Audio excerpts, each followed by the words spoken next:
Prezados e queridos irmãos da TV Caminho Livre, graça e paz do Senhor Jesus.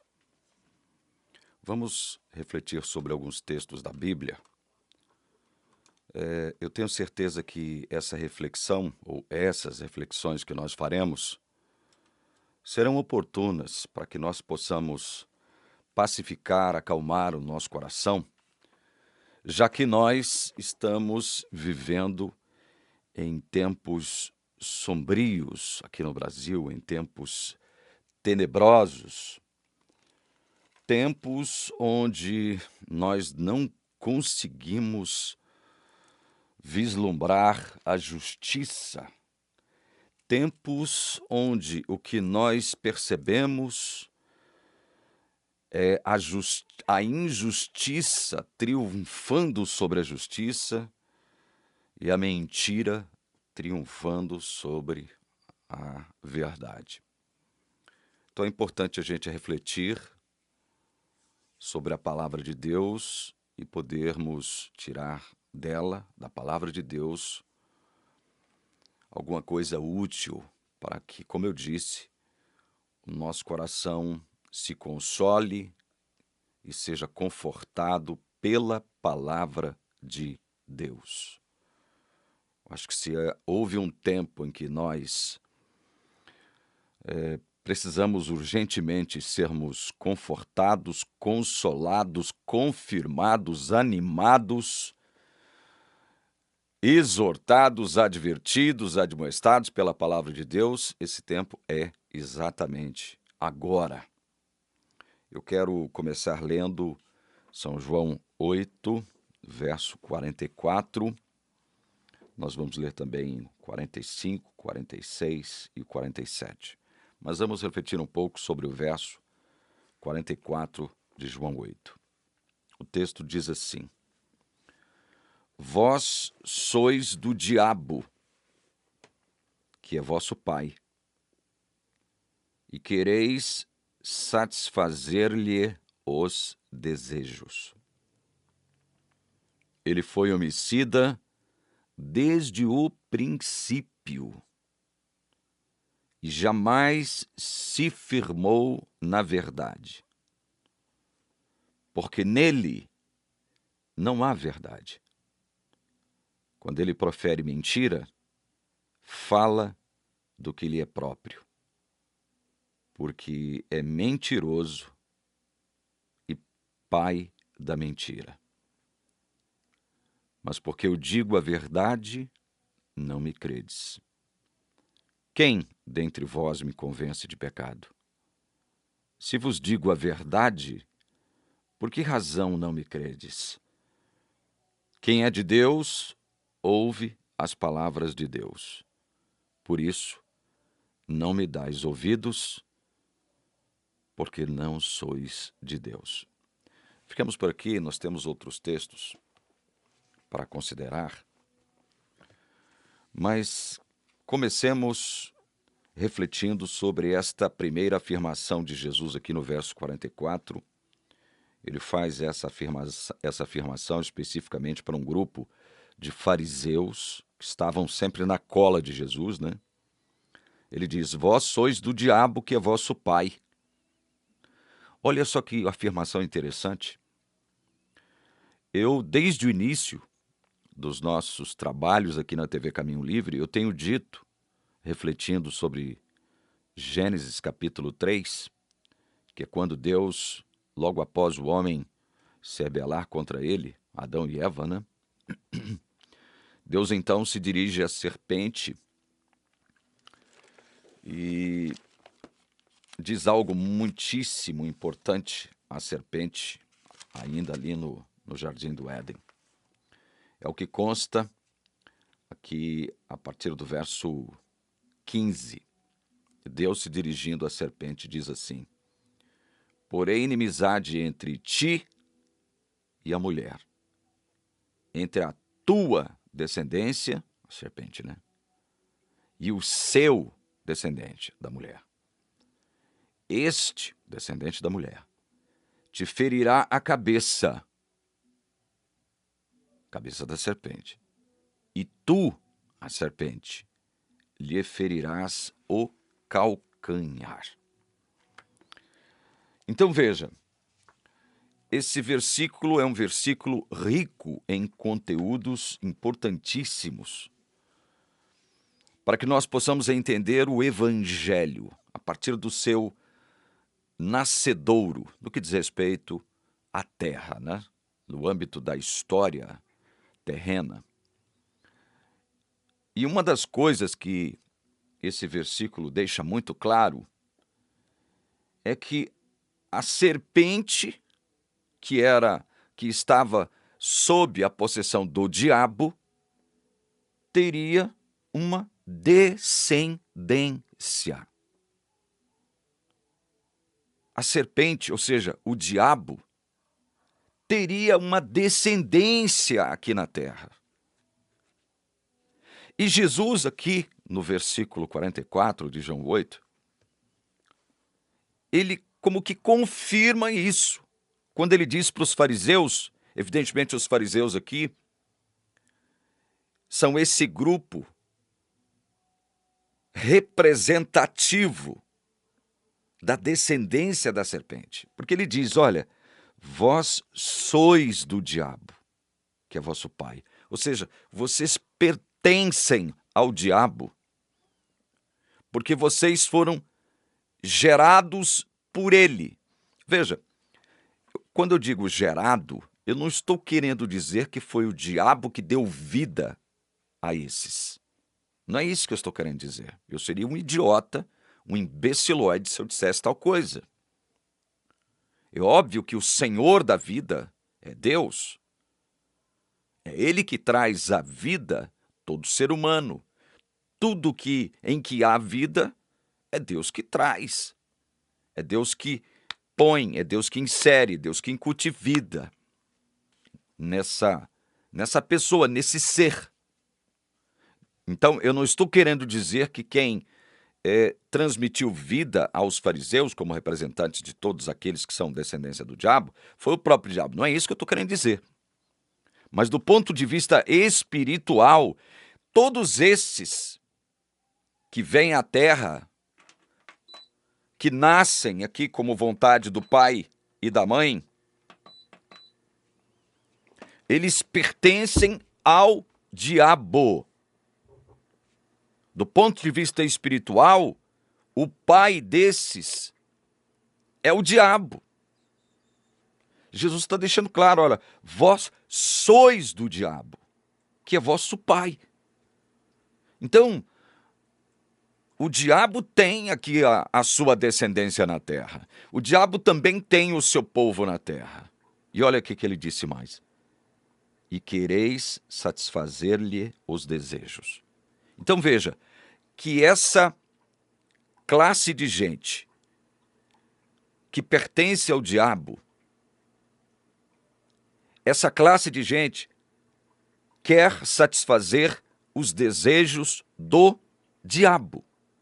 A vontade que está dentro dessa gente, os desejos que predominam na mente dessa gente, os desejos que predominam, a vontade que predomina é a vontade ou são os desejos do diabo.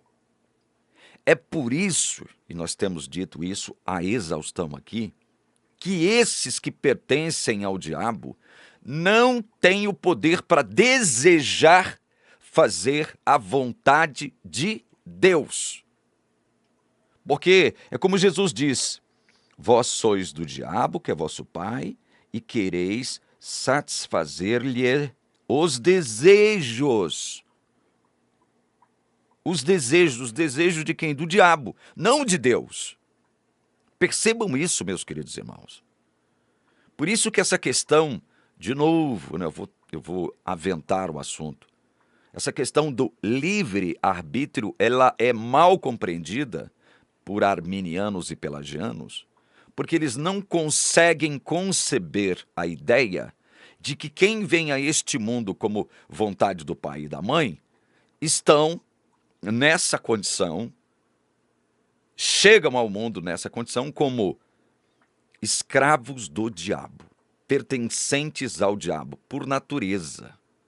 naturalmente, pertencem ao diabo e só querem satisfazer os desejos do diabo, não de Deus. Então, é necessário, nesse caso, uma intervenção direta de Deus, no sentido de trazer à tona um novo homem, uma nova mulher, um novo ser, uma nova criatura. É por isso que Deus tem que agir no sentido de criar um novo homem, porque esse velho homem que chega ao mundo, ele está preso ao diabo, ele é escravo do diabo, está morto para Deus e só quer satisfazer os desejos do diabo. Então isso está posto aqui. O diabo tem uma descendência na terra. Dias atrás eu gravei um vídeo aqui, onde eu mostrei para vocês que Paulo nos aconselha orarmos a Deus pedindo para Deus que nos livre das pessoas más. Porque a essas pessoas não foi destinada a fé, o dom da fé. Isso quer dizer o quê? Que pessoas más são essas? São essas pessoas que pertencem ao diabo, é a descendência do diabo, ela está presente na terra. Pronto, e acabou. Para a descendência do diabo, para a semente do diabo, para aqueles que pertencem ao diabo, filhos do diabo, para esses, não há nenhuma forma de eles se libertarem por si mesmos. Eles não têm esse poder. E nós precisamos constantemente estarmos orando a Deus, pedindo para que Deus nos livre das pessoas más. A Bíblia, através de Paulo, está nos orientando a fazer isso. Peçam a Deus, orem a Deus para que Deus nos livre das pessoas más. Elas estão aí. Aqui no Brasil nós estamos percebendo que isso é uma realidade, inclusive aterrorizante. As pessoas más estão aí, afoitas, ansiosas, ambicionando mais uma vez o poder do país. E Jesus diz aqui acerca do diabo no verso 44. Ele foi homicida desde o princípio. Jamais se firmou na verdade. Interessante isso aqui. Quem foi que o diabo matou? E que princípio é esse a que o apóstolo João está se referindo? O diabo é homicida. Quem foi que ele matou? Quando ele matou? Que princípio é esse? Ora, esse princípio aqui é aquele princípio lá de Gênesis. No princípio criou Deus os céus e a terra. Esse é o princípio ao qual João se refere. Inclusive no início, no prólogo da sua epístola, ele diz, ele começa a sua carta dizendo, no princípio era o verbo estava com Deus e o verbo era Deus. No princípio. Então, quando João se refere ao princípio aqui, ele está fazendo uma referência àquela época quando Deus criou. Deus criou. Deus começou a criar. Ele agiu no sentido de criar todas as coisas. Céus e terra. Tudo que existe, o universo, todas as criaturas, angélicas, humanas, é a esse princípio que João está se referindo aqui. Aí ele diz que o diabo foi homicida. Por que ele diz que o diabo foi homicida? Por quê? Quem foi que ele matou? Ora, se nós lermos Gênesis, nós obteremos uma resposta para essa pergunta. Porque aqui em Gênesis 2, 16 e 17, Deus disse para Adão e Eva, tomou, pois, o Senhor Deus ao homem e o colocou no jardim do Éden para o cultivar e o guardar. E o Senhor Deus lhe deu esta ordem, de toda árvore do jardim comerás livremente, mas da árvore do conhecimento do bem e do mal não comerás, porque no dia em que dela comeres, certamente morrerás. Aí, depois de dada esta ordem, o que aconteceu? Nós conhecemos a história, mas é bom passarmos por ela novamente para refletirmos sobre isso. Aí vem o diabo. Vem o diabo, que na minha modesta opinião foi o primeiro jornalista da Terra. O primeiro jornalista da Terra foi o diabo. Jornalista. É isso mesmo que vocês ouviram. E com isso eu não quero dizer que todo jornalista é do diabo. Não quero dizer isso, que todo jornalista é do diabo. Mas eu tenho certeza que a maioria dos jornalistas existentes na face da Terra pertencem ao diabo. Por que eu estou dizendo isso? Preste atenção. Mas Gênesis 3, de 1 em diante. Mas a serpente, leia-se diabo, né? Mais sagaz que todos os animais selváticos que o Senhor Deus tinha feito, disse à mulher. É assim que Deus disse: não comereis de toda a árvore do jardim? Não parece um jornalista questionando Eva aqui? Não parece um jornalista? Deus disse lá, olha, de toda árvore do jardim comerás livremente. De toda árvore do jardim. Você pode desfrutar de tudo, menos de uma árvore. Com exceção de uma árvore, você pode comer de toda árvore, do fruto de toda árvore que há no jardim, livremente. Aí vem o primeiro jornalista da Terra, que não é outro senão o diabo, e diz assim: é assim que Deus disse, não comereis de toda a árvore do jardim? É por isso que eu estou chamando. É por isso que eu estou dizendo que o diabo foi o primeiro jornalista da face da Terra, porque a maior parte dos jornalistas de hoje, eles invertem as afirmações verdadeiras. Eles torcem. Uma afirmação categórica como essa de Deus, olha, de toda a árvore do jardim você comerá livremente, menos de uma. Aí vem o primeiro jornalista da Terra e diz, é assim que Deus disse, não comereis de toda a árvore do jardim? Ou seja, justamente o oposto daquilo que Deus disse. Meus queridos irmãos, não é exatamente isso que está acontecendo. Evidentemente que isso aqui é uma analogia, né, que eu estou fazendo em relação ao que está acontecendo, não é só no Brasil não, no mundo inteiro. Em relação aos fatos, em relação aos acontecimentos, em relação à realidade. Não é isso que todo jornalista está fazendo? Invertendo os fatos, criando uma narrativa falsa, mentirosa. Não é exatamente isso? Não é exatamente isso que todo jornalista, pelo menos a maior parte dos jornalistas brasileiros, vamos falar em termos de Brasil, estão fazendo? Criando uma narrativa falsa, invertida, ou seja, é uma narrativa mentirosa. Mentirosa. Por isso que eu estou dizendo que o diabo foi o primeiro jornalista da face da Terra, porque ele criou uma narrativa invertida acerca daquilo que Deus disse. E ele já começa colocando Deus.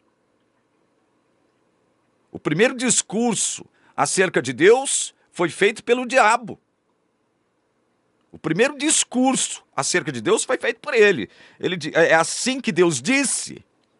Ou seja, ele quer colocar Deus à frente aqui para que aquilo que ele vai criar como narrativa, que é justamente a inversão da verdade, que é a mentira, possa receber crédito, chamar a atenção. Olha, Deus, E tem muita gente, inclusive essas pessoas más que querem tomar o poder aqui no Brasil de novo, a partir do dia 1º de janeiro, que evocam a pessoa de Deus para o quê? Para justificar o fato de elas estarem, de novo, ambicionando o poder. Gente que não acredita em Deus, que não confia em Deus, que não pertence a Deus, invocando o nome de Deus, né? Fazendo menção ao nome de Deus. Inclusive o ladrão de 9 dedos está fazendo isso agora, né? Como que querendo justificar a sua ambição. Então, Jesus disse que o diabo foi homicida desde o princípio. Quem que ele matou? Ele matou a humanidade. Não foi só Adão e Eva que o diabo matou. Ele matou toda a humanidade. Toda uma humanidade ele matou. Por quê? Porque Deus disse, olha, no dia em que dela comeres, da árvore do conhecimento do bem e do mal, né? Certamente morrerás. Então o diabo é assassino, por quê? Porque ele matou toda uma humanidade. Ele conduziu à morte toda uma humanidade.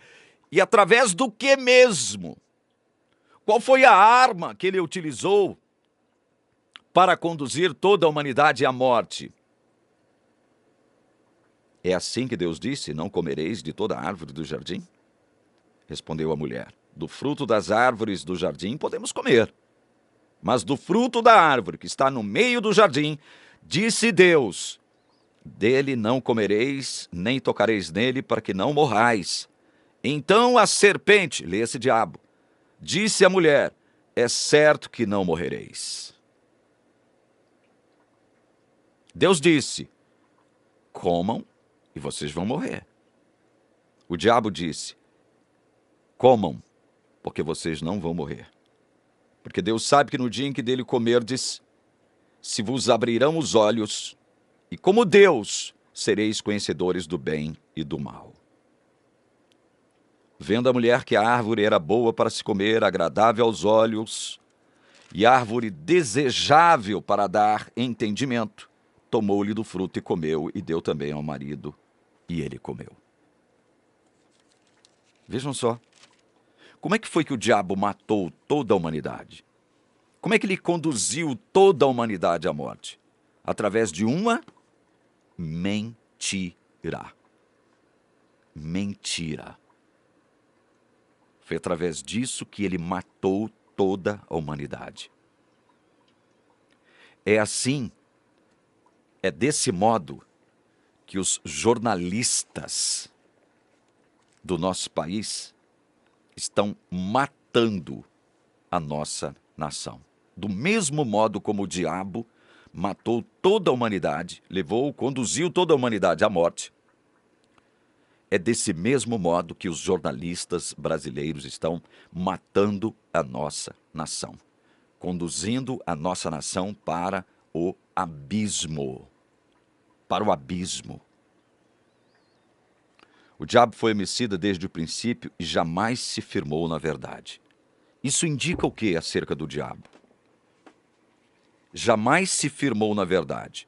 Nós sabemos que o diabo, ele foi criado um pouquinho antes do ser humano, do homem. E o diabo foi criado numa atmosfera de verdade, porque ele foi criado pelo Deus da verdade, o Deus que é a verdade. Só que Jesus está dizendo acerca dele, jamais se firmou na verdade. Foi criado pela personificação da verdade, que é Deus, num ambiente verdadeiro, numa ambiência de verdade, constituída única e exclusivamente pela verdade, mas o diabo jamais se firmou na verdade. Aí Jesus diz, olha, porque nele não há verdade, ou seja, veja, quando o diabo mente para Adão e Eva lá no Éden, isso quer dizer o quê? Que antes dele proferir aquela mentira que conduziu a humanidade à morte, ele já estava numa condição de mentira. Ele já era mentiroso antes disso. Olha o que Jesus está dizendo. Ele foi homicida desde o princípio, jamais se firmou na verdade, porque nele não há verdade. Aí ele diz, quando ele profere mentira, não foi o que ele fez lá no Éden? Proferiu uma mentira para enganar Adão e Eva? Quando ele profere mentira, fala do que lhe é próprio, porque é mentiroso e pai da mentira. Fala do que lhe é próprio. Portanto, quando ele proferiu aquela mentira a Adão e Eva, lá no Éden, ele estava falando de algo que já tinha se tornado a própria constituição do seu ser. Ele já era um ser constituído pela mentira. Vocês estão entendendo? Quando ele profere a mentira, não é ali que a mentira nasce, não é ali que ele inclusive se apresenta ao mundo como pai da mentira. Para nós, sim. Para nós, sim. Ele se apresenta ali, no instante que ele profere aquela mentira a Adão e Eva, como o pai da mentira. Mas antes de ser o pai da mentira, para nós, seres humanos, ele já era mentira. Mas era mentira para quem? Para a sua classe, os anjos. E vocês sabem que o que eu estou falando é verdade. Ele já era mentira para os anjos. Então, a mentira vem desde os céus. A mentira nasce. Isso é um paradoxo, né? Ela nasce nos céus, com aquele que jamais se firmou na verdade, que foi criado como querubim cobridor, que era perfeito em seus caminhos, até o dia em que se achou iniquidade nele. E a Bíblia vai dizer algo que é muitíssimo interessante acerca do diabo, aqui em Ezequiel, capítulo 28, verso 17. Ezequiel, capítulo 28, verso 17. A tradição teológica eclesiástica atribui isso, esse texto, ao diabo. Olha aqui. Ezequiel 28, 17. Elevou-se o teu coração por causa da tua formosura. Corrompeste a tua sabedoria por causa do teu resplendor. Olha só como esse texto é intrigante e paradoxal. Por quê? Porque, olha, quer dizer que a formosura, esse conceito de beleza, daquilo que é bonito em sua essência, em sua totalidade, quer dizer que a beleza, a formosura, foi a causa do diabo ter se orgulhado, elevado o seu coração. A beleza, a formosura, que é algo que vem de Deus, que é algo maravilhoso, todos nós ambicionamos isso. A formosura, a beleza, nós nos sentimos atraídos pela formosura, pela beleza, por aquilo que é belo, é ou não é verdade? E o que é belo porque nasceu daquele que é a beleza, em essência, que é o nosso Deus. A formosura, que é o nosso Deus, vem dele. A beleza vem dele, o conceito de beleza vem dele. E não vem dos artistas. Mas isso, que é algo bom, e que todos nós ambicionamos, foi a causa do diabo, daquele anjo que foi criado como querubim cobridor e perfeito, elevasse o seu coração, ou seja, ele começa a se orgulhar diante do próprio Deus e da sua classe, a classe de anjos. Aí diz mais, corrompeste a tua sabedoria por causa do teu resplendor. Era um anjo de luz. Então, que é outra coisa positiva, então quer dizer que a formosura e a luminosidade essencial desse anjo, que é chamado pela tradição de Lúcifer, antes do pecado, antes de cair em rebeldia, foram as causas primordiais dele ter elevado o seu coração ao ponto de dizer, Ezequiel 28, verso 2. Eu vou ao centro do versículo aqui, porque é o foco do nosso assunto. visto que se eleva o teu coração e dizes: eu sou Deus. Sobre a cadeira de Deus me assento. Eu sou Deus. Isaías, o profeta Isaías, lá no capítulo 14, a partir do verso 12, também nos diz algo interessante acerca desse anjo que antes era perfeito, que antes era um anjo de luz. Ele diz aqui no verso 12 de Isaías 14: como caíste do céu, ó estrela da manhã, filho da alva. Como foste lançado por terra, tu que debilitavas as nações. Tu dizias no teu coração: subirei ao céu. Acima das estrelas de Deus, exaltarei o meu trono, e no monte da congregação me assentarei. Aqui no verso 14, no final do verso 14, ele diz: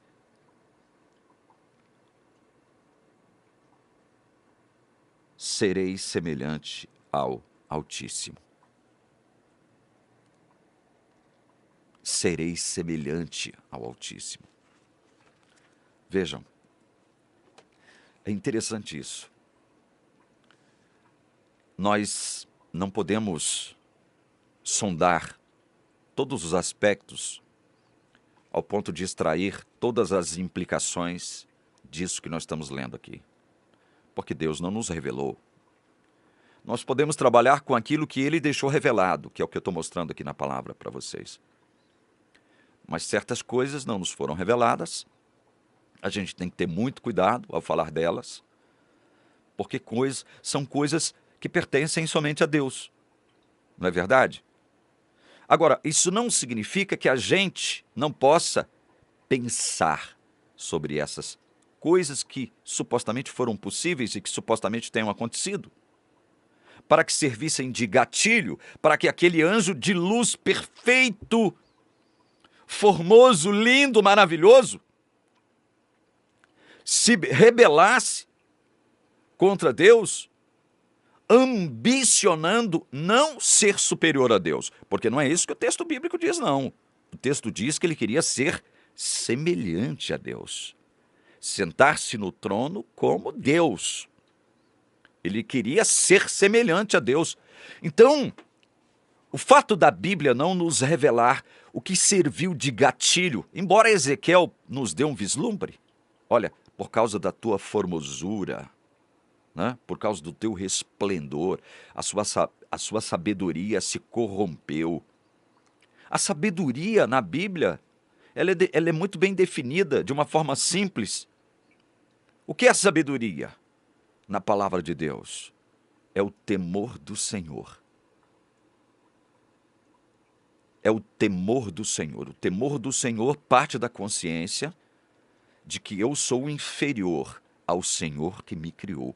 O Deus que me criou é superior, é infinitamente superior a mim. Eu sou criatura, Ele é o Criador. O temor do Senhor parte dessa consciência, dessa percepção de que eu sou criatura e Deus é o Criador. E a Bíblia diz, Ezequiel diz, que a sabedoria do diabo foi corrompida por causa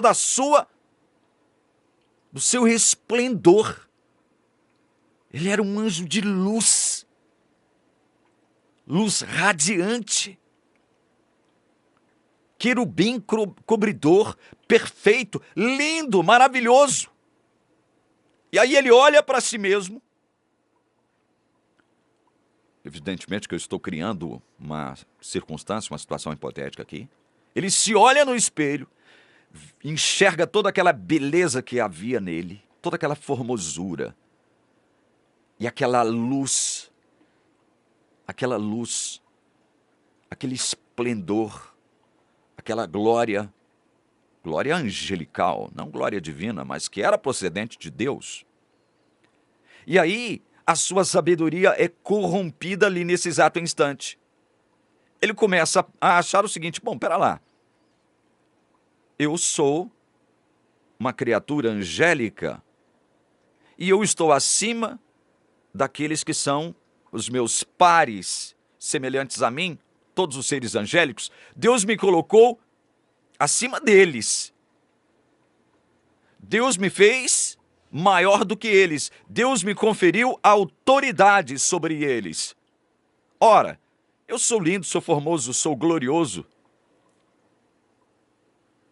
Eu quero ser semelhante a Deus.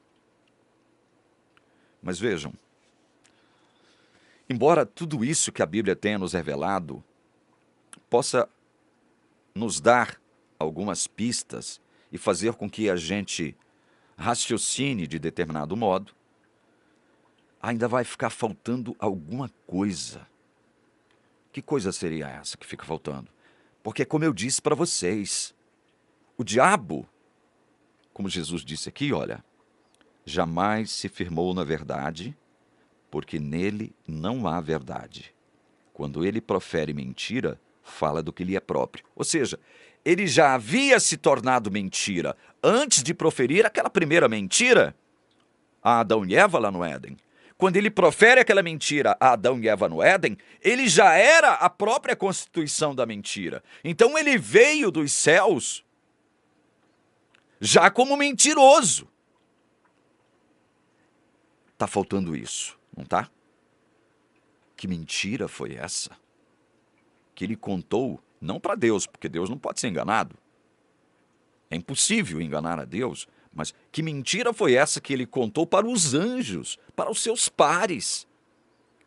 E que fizesse com que uma terça parte dos seus colegas angélicos se associassem a ele, se unissem a ele naquele projeto de fazer com que ele fosse semelhante ao Altíssimo. Que mentira foi essa?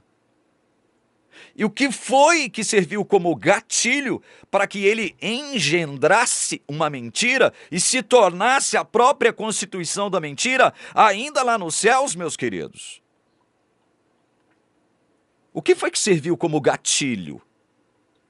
O que foi que serviu como gatilho para que ele engendrasse uma mentira e já descesse para o Éden, já descesse para a terra, já como a própria constituição da mentira? Porque é isso que Jesus está dizendo aqui no verso 44. Só não enxerga isso quem não quer.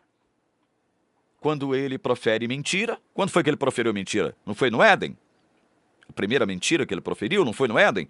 Ali, ó, quando ele profere mentira, fala do que lhe é próprio, ou seja, ele já era a própria personificação da mentira. E para ele ser a própria personificação da mentira, ele teria que ter mentido primeiro no céu. É isso que eu estou tentando mostrar para vocês. Então ele já desce à terra como mentiroso por ter aplicado uma mentira lá no céu. E é esse gatilho que motivou o diabo, o anjo até então Lúcifer, perfeito, o anjo de luz, o que serviu como gatilho para que esse anjo de luz mentisse para os seus companheiros angélicos.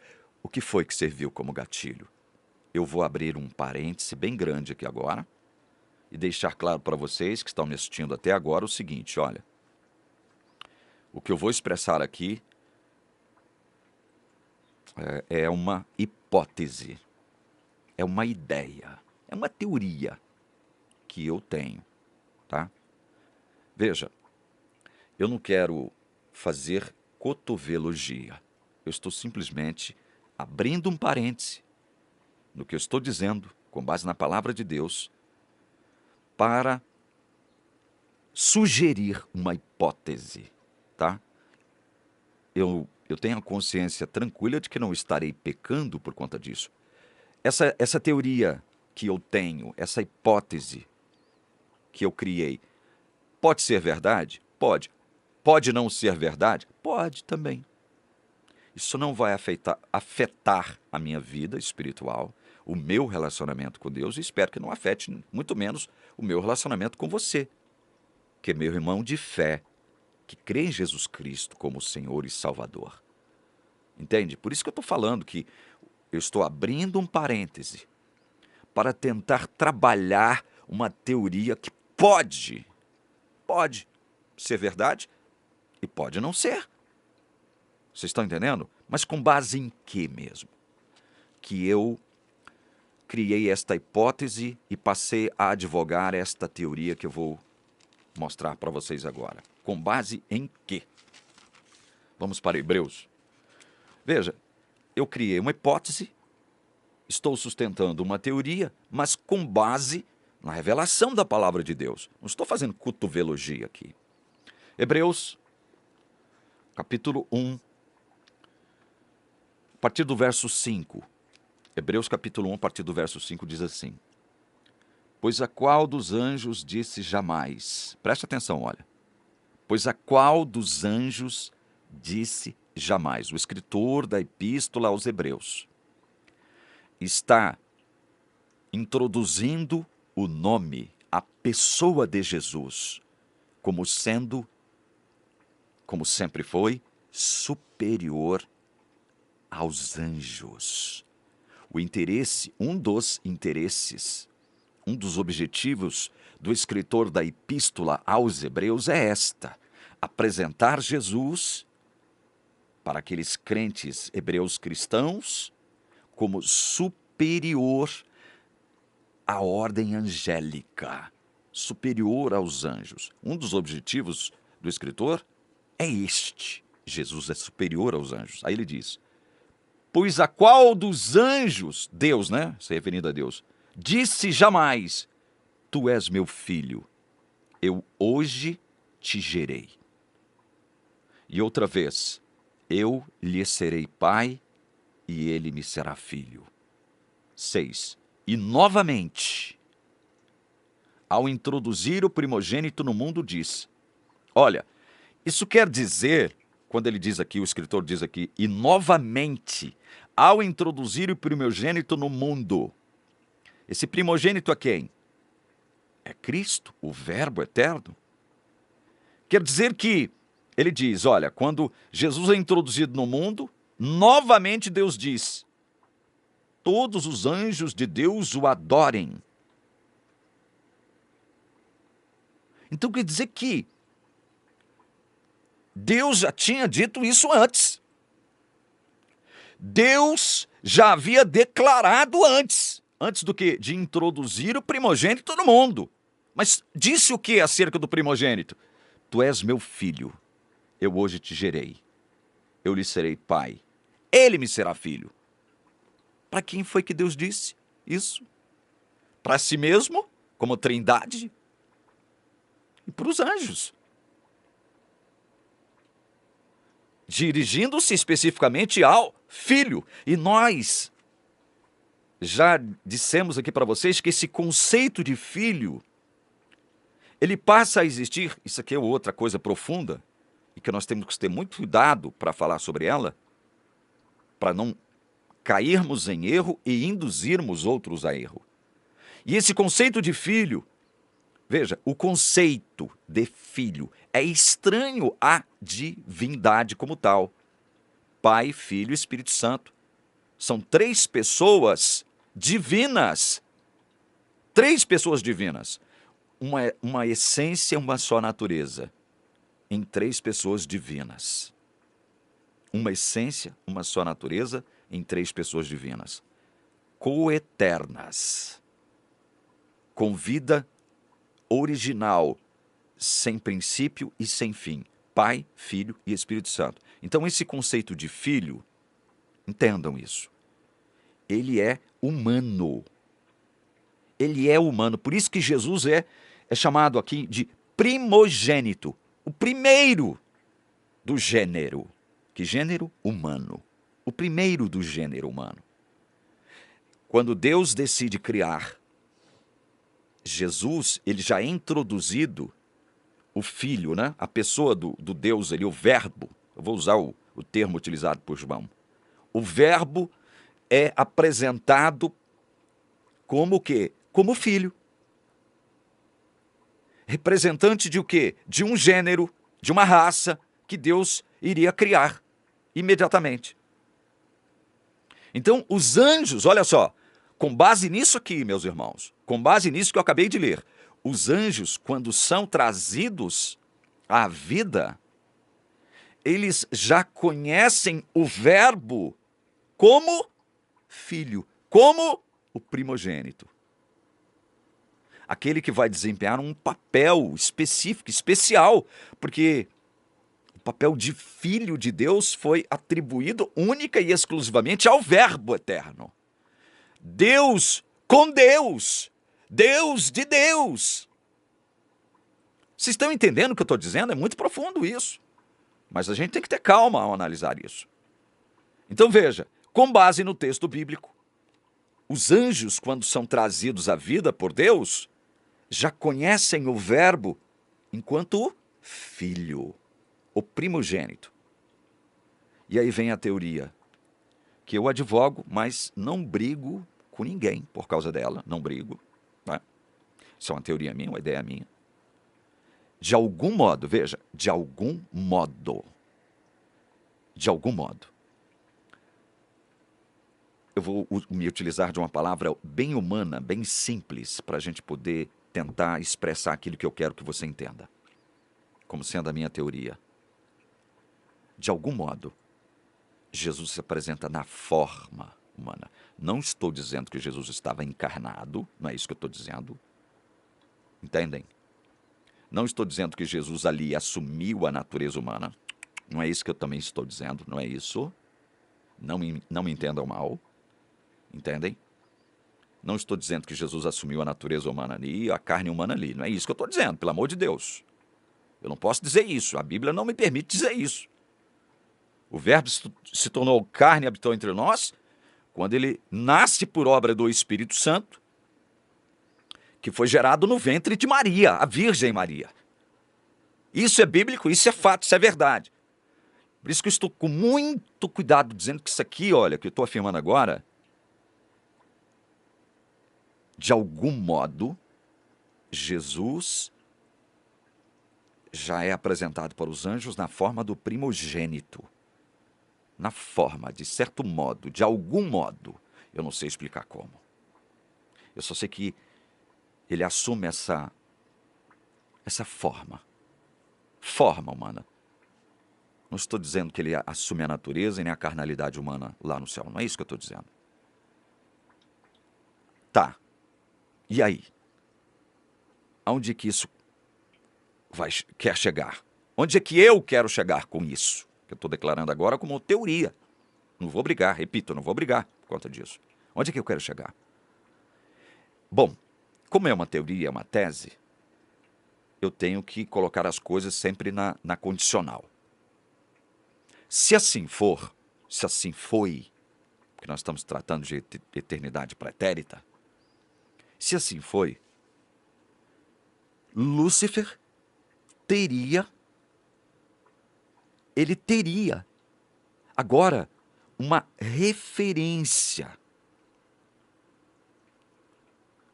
através da qual ele pudesse fazer uma comparação consigo mesmo. Uma referência. Está ali no trono, o Deus, o Verbo, que nos foi apresentado como filho. E aí, Deus diz a esse filho, que está numa forma, né? Aparentemente, veja, estou utilizando palavras humanas com muito cuidado, aparentemente, de algum modo, aparentemente só. Ele ocupa um trono, mas aparentemente ele é inferior a mim, vai pensar o diabo. Poderia ter pensado o diabo. Ele é inferior a mim. Eu sou mais bonito do que ele, possuo mais luz do que ele, ou tanta luz quanto a que ele possui.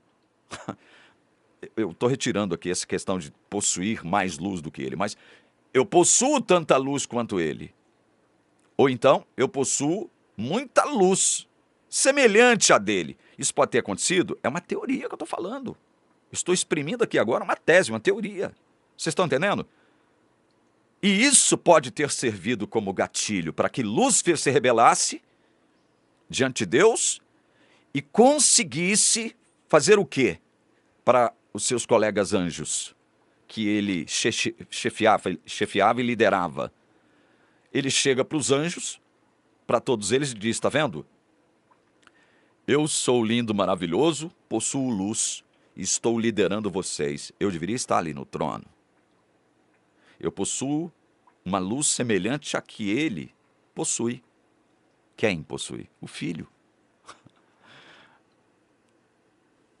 E novamente, ao introduzir o primogênito, o mundo diz: e todos os anjos de Deus o adorem.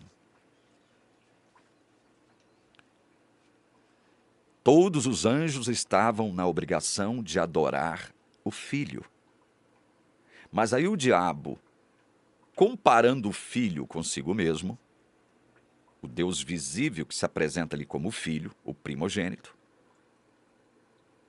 ele comparando-se com o Filho, ele acha que por isso ele merece sentar no trono. Isso é uma tese, é uma teoria, é uma hipótese. Fecha aspas. Não brigo se alguém pensa diferente de mim em relação a isso. Né? Não quero, de forma alguma, não sou idiota ao ponto de dizer, não, é assim, pronto, acabou. Não, de forma alguma. Mas veja, Deus nos deu cérebro para que a gente pudesse pensar, não é? Para que a gente pudesse trabalhar ideias, pensamentos, raciocínios. Mas, quando se trata da palavra de Deus, a gente tem que tirar as sandálias do orgulho, da prepotência, da presunção dos nossos pés, porque nós estamos lidando com o infinito. Nós somos finitos. Nós estamos lidando com o Criador. Nós somos criaturas. Então temos que ter muito cuidado, muita calma, né? Muito cuidado, muita cautela ao tratar da palavra de Deus. Mas voltemos às nossas considerações sobre João 8:44, porque eu quero encerrar com essas reflexões agora. João 8:44 a 47. Vou ler de novo o verso 44. Vós sois do diabo, que é vosso pai. Quereis satisfazer-lhe os desejos. Ele foi homicida desde o princípio e jamais se firmou na verdade, porque nele não há verdade. Quando ele profere mentira, fala do que lhe é próprio, porque é mentiroso e pai da mentira. Mas porque eu digo a verdade, não me credes. Quem dentre vós me convence de pecado? Se vos digo a verdade, por que razão não me credes? Escutem isso aqui, verso 47. Quem é de Deus, ouve as palavras de Deus. Aí Jesus diz, por isso não me dais ouvidos, porque não sois de Deus. Isso aqui é gravíssimo. Há filhos do diabo habitando esse planeta, assim como os anjos caídos estão aqui. Eles estão aqui. Há filhos, há uma descendência do diabo aqui, há uma semente do diabo aqui. Mas Deus é tão maravilhoso que também criou um povo aqui, constituído por novas criaturas, obra do Espírito Santo. Obra do Espírito Santo. É o Espírito Santo se movendo sobre as águas da humanidade e criando novas criaturas para Deus. Quem é do diabo não ouve a palavra de Deus, não dá ouvidos a Jesus, não aceita o Jesus como eu sou o caminho, a verdade e a vida. Quem é do diabo não aceita Jesus como o caminho, a verdade e a vida. Quem é do diabo, olha aqui, quem é do diabo, vocês sabem que esse símbolo adquiriu importância agora, né? Quem é do diabo não aceita Jesus como o caminho, a verdade e a vida.